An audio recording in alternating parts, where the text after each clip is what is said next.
காத்தடிச்சா கூட அசைய மாட்டாங்க எவ்வளவுக்கு. விஜயசாமி நிமிந்தும் பாக்குறது இல்ல ஒண்ணுங்கிறதுல பேசாம பார்த்துக்கிறேன். நம்ம நிமிந்து பார்த்தா ஏதாவது சொல்லுவாருன்னு.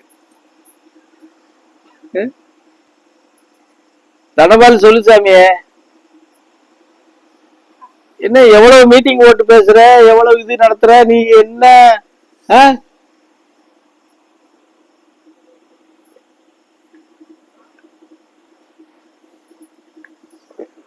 அடுத்து வேற மக்கள்கிட்ட எல்லாம் ஓட்டு கேட்க போனோம். நீ இப்படி பேசாம இருந்தா எப்படி ஓட்டு கேட்க?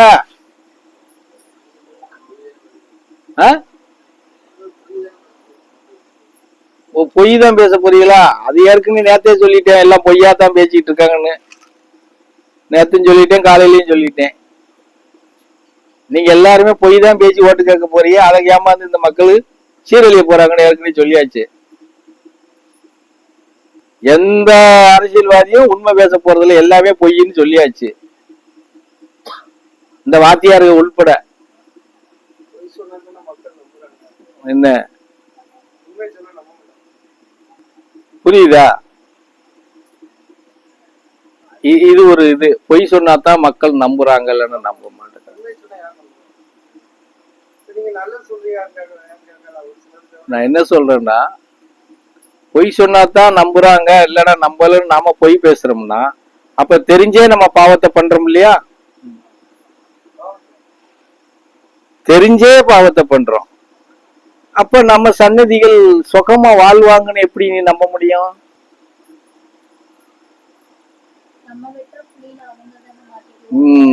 இப்ப சொல்றீங்க இல்லையா, நீங்க வெட்டி வைக்கிற குழியில உழுகுறது யாரு? நீ உன் வகுத்துல பிறந்த பிள்ளையெல்லாம் உழுக போகுது, பக்கத்து வீட்டுக்காரன் பிள்ளைய வந்து உழுக போறது இல்ல.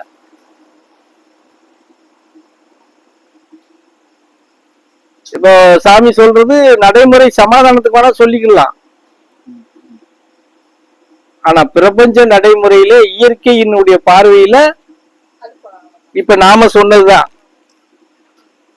நீ வெட்டியா ராசா, உன் காலத்துக்கு தகுந்த மாதிரி குழிய வெட்டிக்கிட்டே போ. வெளியே எந்திரிச்சு வரவே முடியாத அளவுக்கு உள்ள தள்ளி விட்டுட்டு போயிருவேன் நீன்னு சொல்லி அது வாயிடிக்க பார்க்கும்.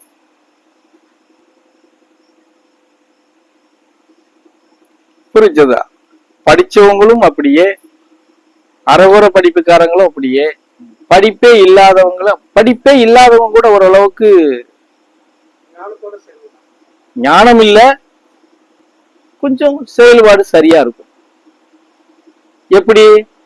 3000 5000 10,000 கொடுக்கான் இல்லையா, அவன்கிட்ட கை நீட்டி 10,000 வாங்கிட்டோமாப்பா, இவன் வேண்டப்பட்டவன் தான், நான் என்ன செய்ய, அவன்கிட்ட 10,000 வாங்கிட்டேன்ல, அதுக்காக அவனுக்கு நான் ஓட்டு போட்டுறேன். இவங்கிட்ட அந்த நாணயம் இருக்குது. யாருக்கிட்ட? படியாதவங்கிட்ட. படிச்சுன்னு 3 பேர்த்திட்டையும் வாங்கிடுவான். எப்படி? 3 பேர்த்திட்டையும் வாங்கிடுவான். கேட்டா அவன் என்ன, அவன் வீட்டு சொத்தை கொண்டு வந்து கொடுக்கான், மக்கள் சொத்து தானே கொண்டு வந்து கொடுக்கான். இவனுக்கே தெரியுது மக்கள் சொத்து தான் கொடுக்கான்னு. மக்கள் சொத்தை நாமளும் வாங்குறமே அப்படிங்கறது மாத்திரம் மறந்துடுவான். புரியுதா? பாவம் தானே. அவன் பாவத்துல நீதான் பங்கு சரி பங்கு போடுற இல்ல.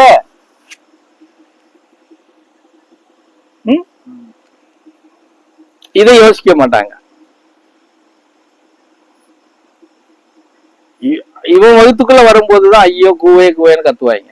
பக்கத்து வீட்டுல என்ன நடந்தாலும் கண்டுக்கிற மாட்டாங்க. அப்ப சொல்லுவாங்க, அவன் செஞ்ச பாவத்துக்கு அணிவிக்காங்கப்பா. இவர் என்னமோ உத்தம்பர் மாதிரியும் பாவமே பண்ணாத மாதிரியும் இப்படி பேசுவாங்க.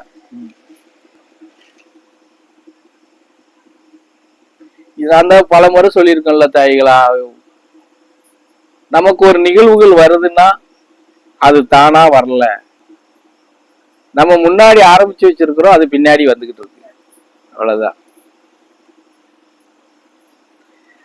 நம்ம இதுக்கு முன்னாடி என்ன ஆரம்பிச்சு வச்சிருக்கிறோமோ அது இப்ப பின்னாடி நம்ம பின்னாடி வந்துகிட்டு இருக்கோம்.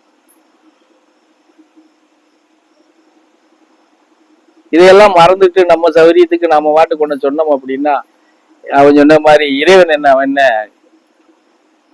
எப்படி சொல்ற? அவன் என்ன முட்டாளா? இவ்வளவு சொன்னது வேணா நம்மளுடைய விவாதத்துக்கும் வேணா சரியா இருக்கும். சரியா? ஆனா இது மறைநூல் பிரகாரமும் இறைவனுடைய ஐவீகத்து பிரகாரமும் நம்ம எடுத்துக்கிட்டோம்னா அவன் ஏமாந்தவனும் இல்ல, இழைச்சவனும் இல்ல, ஏமாற போறவனும் இல்ல.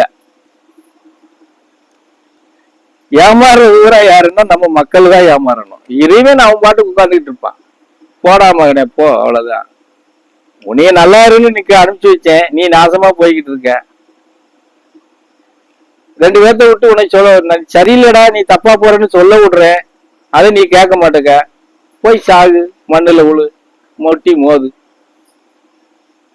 அப்படின்ட்டு அவன் பாட்டு பாத்துக்கிட்டு இருப்பான். ஏன்னா அதை பாக்குற திறமையும் அதை ஏத்துக்கிற திறமையும் பக்குவமும் அவனுக்கு நிறைய இருக்குல்ல. அவன் வருத்தப்படவும் மாட்டான், சந்தோஷப்படவும் மாட்டான்.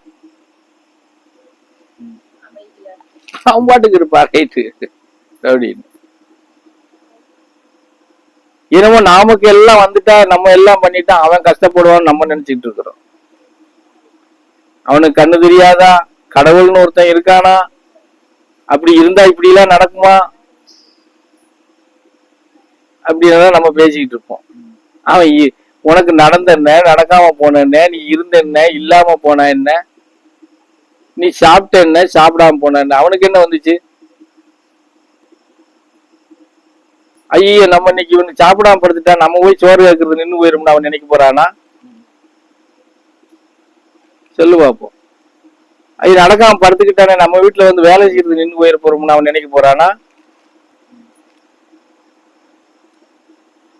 அவன் குளிக்கிறதுக்கு தண்ணி இல்லைன்னு சொன்னா நம்ம குடிக்க தண்ணி கொடுக்க மாட்டானேன்னு அவன் நினைச்சுக்கிற போறானா? எதுவுமே கிடையாது. சரியா? அப்போ நாம தானே வந்து எல்லாம் சரியா புரிஞ்சுக்கிறணும், சரியா நடந்துக்கிறணும்.